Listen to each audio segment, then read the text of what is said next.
Breaking news. అసెంబ్లీలో ముఖ్యమంత్రి రేవంత్ రెడ్డికి అభినందనల వెల్లువ వస్తుంది. బీసీ రిజర్వేషన్ బిల్లుకు శాసనసభ ఆమోదం తెలపడంతో సీఎంను కలిసి బీసీ సంఘాల నాయకులు ధన్యవాదాలు తెలిపారు. పెద్ద సంఖ్యలో తరలివచ్చి ముఖ్యమంత్రికి కృతజ్ఞతలు చెప్పారు. దశాబ్దాల నాటి బీసీల చిరకాల డిమాండ్ను పరిష్కరించడంలో సీఎం చిరస్మరణీయ పాత్రను పోషించారని ప్రశంసించారు.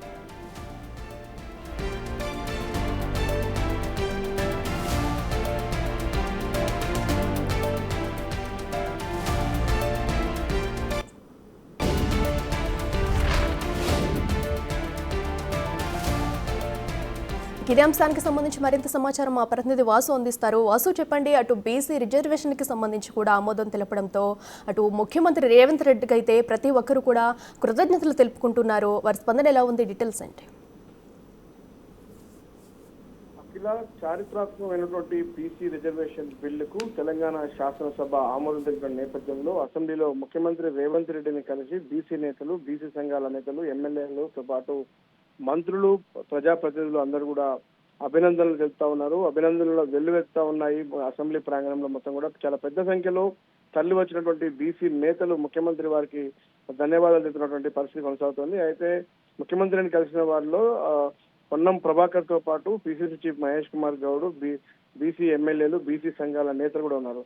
అయితే బీసీలకు 42% రిజర్వేషన్లు బిల్లులకు శాసనసభ ఆమోదం తెలిపిన నేపథ్యంలో అసెంబ్లీలో ముఖ్యమంత్రి రేవంత్ రెడ్డిని కలిసి ధన్యవాదాలు తెలుపుతా ఉన్నారు. పెద్ద సంఖ్యలో తరలి వచ్చి ముఖ్యమంత్రికి ఈ ధన్యవాదాలు తెలిపే కార్యక్రమం కొనసాగుతుంది. అయితే ముఖ్యమంత్రి రేవంత్ రెడ్డి గారికి సంబంధించి కూడా బీసీ నేతలంతా కూడా రుణపడి ఉంటామంటూ కూడా చెప్తున్న పరిస్థితి కనిపిస్తోంది. అయితే బీసీ రిజర్వేషన్లు కేవలం స్థానిక సంస్థలే కాదు, విద్య, ఉద్యోగ 2 బిల్లులకు సంబంధించి కూడా ఎలాంటి చట్టపరమైనటువంటి చిక్కులు లేకుండా కూడా రేపు ఢిల్లీలో పార్లమెంట్ లో బిల్లు చేసుకునే విధంగా, ఇక్కడ ఎక్కడ కూడా ఇబ్బందులు రాకుండా ఉండే విధంగా కూడా చాలా పకడ్బందీగా కులగణన సర్వే చేసి దాన్ని శాసనసభలో ఆమోదింపజేసి బిల్లు రూపంలో కూడా చట్టం తీసుకొచ్చినటువంటి అంశానికి సంబంధించి రేవంత్ రెడ్డి గారి కృషిని ప్రతి ఒక్కరు కూడా అభినందిస్తా ఉన్న పరిస్థితి కనిపిస్తా ఉంది. భవిష్యత్తులో మీ స్ఫూర్తి పోరాట కొనసాగిస్తున్నట్టు కూడా ప్రతి ఒక్కరు స్పందిస్తున్న పరిస్థితి. ఇక అన్ని రాజకీయ పార్టీలు ఏదైతే నిన్న శాసనసభలో బిల్లు ప్రవేశించిన నేపథ్యంలో ఇటు ప్రధాన ప్రతిపక్షం బీఆర్ఎస్ తో పాటు బీజేపీ, ఎంఐఎం, ఇతర సిపిఎం, సిపిఐ పార్టీలు కూడా పూర్తిగా మద్దతుగా నిలిచినటువంటి నేపథ్యంలో బిల్లుకు ఆమోదం లభించడానికి సుప్రీంకోర్టులో కూడా ఎలాంటి ఇబ్బందులు లేకుండా ప్రామాణికంగా సర్వే చేయడం జరిగింది.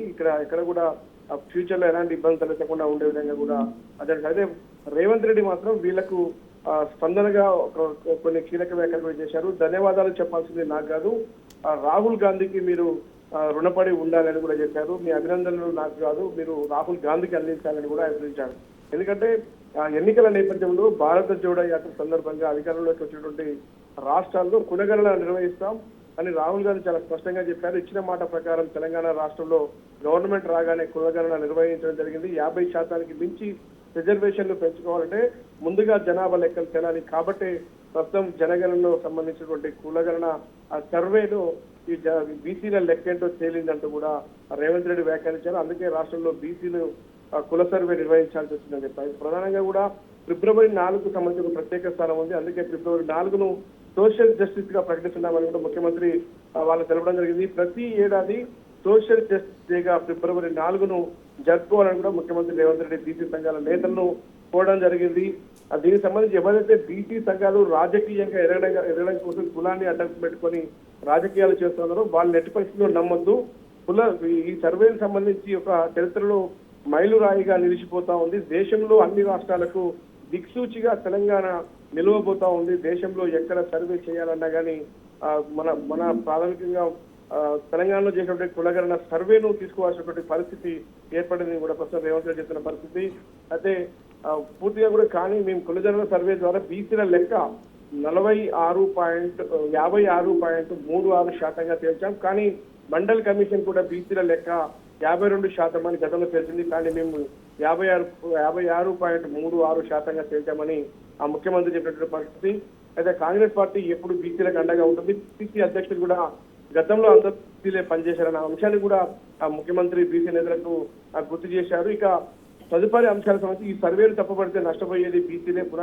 ఎందుకంటే పునాదిలోనే అడ్డుపడితే మీరు అన్యాయం చేసుకున్న వారు అవుతారు. కాబట్టి మీ హక్కుల సాధన కోసం మీరే నాయకత్వం వహించాలని కూడా మీకు మద్దతుగా నేను నిలబడతానని రేవంత్ రెడ్డి హామీ ఇవ్వడం జరిగింది. మొత్తానికైతే అసెంబ్లీ ప్రాంగణంలో బీసీ ఎమ్మెల్యేలతో పాటు మంత్రులతో పాటు ఇతర బీసీ సంఘాల నేతలు, ఇతర పార్టీ ఎమ్మెల్యేలు కూడా ముఖ్యమంత్రి గారికి అభినందనలు తెలుపుతున్న పరిస్థితి కనిపిస్తుంది. ఇక తరువాయి ఢిల్లీలో ఏ విధంగా దేశవ్యాప్తంగా కూడా జనాభా ప్రాతిపదికన బీసీలకు రిజర్వేషన్ లభించాలంటే ఖచ్చితంగా ఢిల్లీలో పార్లమెంట్ లో ఒక బిల్లును ఆమోదపరచుకోవాలి. కాబట్టి అందరం కలిసికట్టుగా ముందుకు వెళ్ళాలని ఇప్పటికే రేవంత్ రెడ్డి అన్ని పార్టీలు ఆహ్వానిస్తున్న పరిస్థితి కూడా కనిపిస్తా ఉంది. మొత్తం బీసీ రిజర్వేషన్ బిల్లుకు సంబంధించి వాసు, కులగన్ అటు సర్వే చేపట్టినప్పటి నుంచి కూడా ఎన్ని అడ్డంకులు, ఎన్ని విమర్శలు వచ్చినా కూడా అటు సీఎం రేవంత్ రెడ్డి అయితే వెనకడుగు వేయకుండా ముందుకు వెళ్ళి ఇది కావాల్సిందే అంటూ కూడా ఒక సంకల్పంతో ముందుకు వెళ్ళి ఎట్టకేలకైతే సభలో కూడా ఆమోదం తెలిపిన ఘటన అయితే మనం చూస్తున్నాము. సో ఇది బీసీలందరికీ కూడా ఒక గుడ్ న్యూస్ అనే చెప్పాలి. మరి దీనిపై ఇప్పుడు అటు విపక్షాలు చేసిన విమర్శలకు చెక్ పడింది అనుకోవచ్చా? ఖచ్చితంగా కూడా పక్కా ప్రణాళికతో మంత్రివర్గ ఉపసంఘం, ఆ తర్వాత డెడికేషన్ కమిషన్ ఏర్పాటు చేసి ఒక టైం ఫ్రేమ్ లో కుల సర్వే పూర్తి చేశారు. మొదటి విడతలో కుల సర్వేలో పాల్గొనని వారి కోసం రెండో విడతలో కూడా అవకాశం కల్పించి పూర్తి పారదర్శకంగా ఒక కుల సర్వేను పూర్తి చేసినటువంటి పరిస్థితి. ఏ పరీక్షలోనైనా మనం చేసినటువంటి పాలసీ డాక్యుమెంట్ నిలబడేలా చాలా జాగ్రత్తలు తీసుకున్నామని కూడా రేవంత్ రెడ్డి చెప్తున్నారు. ఎందుకంటే ఎక్కడ కూడా ఇటు చట్టపరమైన కావచ్చు, ఇంకేదైనా సాంకేతిక కారణాలు కావచ్చు, రేపు సుప్రీంకోర్టు గైడ్ లైన్స్ ప్రకారం ఎక్కడ కూడా ఇబ్బందులు రాకుండా కూడా ఖచ్చితంగా పార్లమెంట్ లో బిల్లు పాస్ చేసుకునే విధంగా కూడా ఉండే విధంగా చాలా పకడ్బందీ ప్రణాళికతో ఈ యొక్క కులగణన సర్వే చేసి దాంట్లో బీసీ రిజర్వేషన్ కోటా ఎంత అనేది తెలిసినటువంటి అంశానికి సంబంధించి కూడా ఇది చారిత్రాత్మకమైనటువంటి ఒక కీలక సర్వేగా కూడా రేవంత్ రెడ్డితో పాటు మిగతా మంత్రులు అభివర్ణిస్తున్నారు. చాలా మంది అంటే ఈ టైంలో ఎందుకంటే దశాబ్ద కాలాలుగా పెండింగ్ లో ఉన్నటువంటి ఈ యొక్క అంశానికి సంబంధించి కూడా తెలంగాణ ప్రభుత్వం వచ్చినటువంటి 15 నెలల్లోనే ఒక దశాబ్దాలుగా పెండింగ్ లో ఉన్నటువంటి ఒక శాశ్వత సమస్యకు ఒక పరిష్కారాన్ని చూపినట్టయిందని కూడా ప్రతి ఒక్కరు అభివర్ణిస్తున్నటువంటి పరిస్థితి కనిపిస్తా ఉంది. అయితే ఇకపై జరగబోయేటువంటి పరిణామాలకు సంబంధించి రాష్ట్రంలో ఉన్నటువంటి అన్ని రాజకీయ పార్టీలు, కుల సంఘాలు, బీసీ నేతలందరూ కూడా కలిసి రావాలి. కలిసి వస్తేనే మనం దేశవ్యాప్తంగా బీసీ రిజర్వేషన్ అంశానికి సంబంధించి కావచ్చు, బీసీ రిజర్వేషన్ పెంచుకునే అంశానికి సంబంధించి 50% మించి రిజర్వేషన్లు రావాలి అంటే చట్ట సవరణ చేయాల్సి ఉంటుంది సుప్రీంకోర్టుకు సంబంధించిన వ్యవహారంలో. కాబట్టి పార్లమెంట్ లో ఖచ్చితంగా బీజేపీ పైన ఒత్తిడి తీసుకొచ్చే అంశానికి సంబంధించి అన్ని పార్టీలు కలిసి రావాలంటూ కూడా రిక్వెస్ట్ చేసిన పరిస్థితి కనిపిస్తోంది. కానీ తెలంగాణలో మొదటిసారి బీసీ కులగణన సర్వే చేసి బీసీ రిజర్వేషన్ తేల్చిన అంశానికి కావచ్చు, వాటిని శాసనసభలో పెట్టి వాటికి చట్టబద్ధత కల్పించే అంశానికి బిల్లుకు ఇప్పటికే ఆమోదం తెలిపినటువంటి నేపథ్యంలో కూడా ముఖ్యమంత్రికి అయితే ఒక అభినందనల వెల్లువెత్తా ఉన్న పరిస్థితి అసెంబ్లీలో కొనసాగుతా ఉంది. ఇక తర్వాయికి సంబంధించి కూడా ఢిల్లీలో ఏ విధంగా ముందుకెళ్లాలి అంశం పైన కూడా మరొకసారి వీటితో సమావేశమై కూడా ఎలా ముందుకెళ్లాలి, ఏ విధంగా పార్లమెంట్ లో దేశంలో ఉన్నటువంటి అన్ని పార్టీల నేతల్ని కలుపుకొని కూడా కేంద్రంపై ఒత్తిడి తెచ్చే విధంగా పార్లమెంట్ లో బిల్లు పెట్టే విధంగా ప్రయత్నాలు సాగించాలని ముఖ్యమంత్రి బీసీ సంఘాల నేతలతో కూడా మాట్లాడిన పరిస్థితి.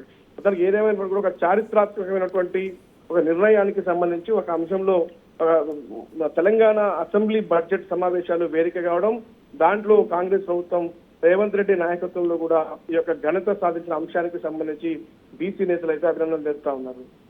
Right Vasu, thank you.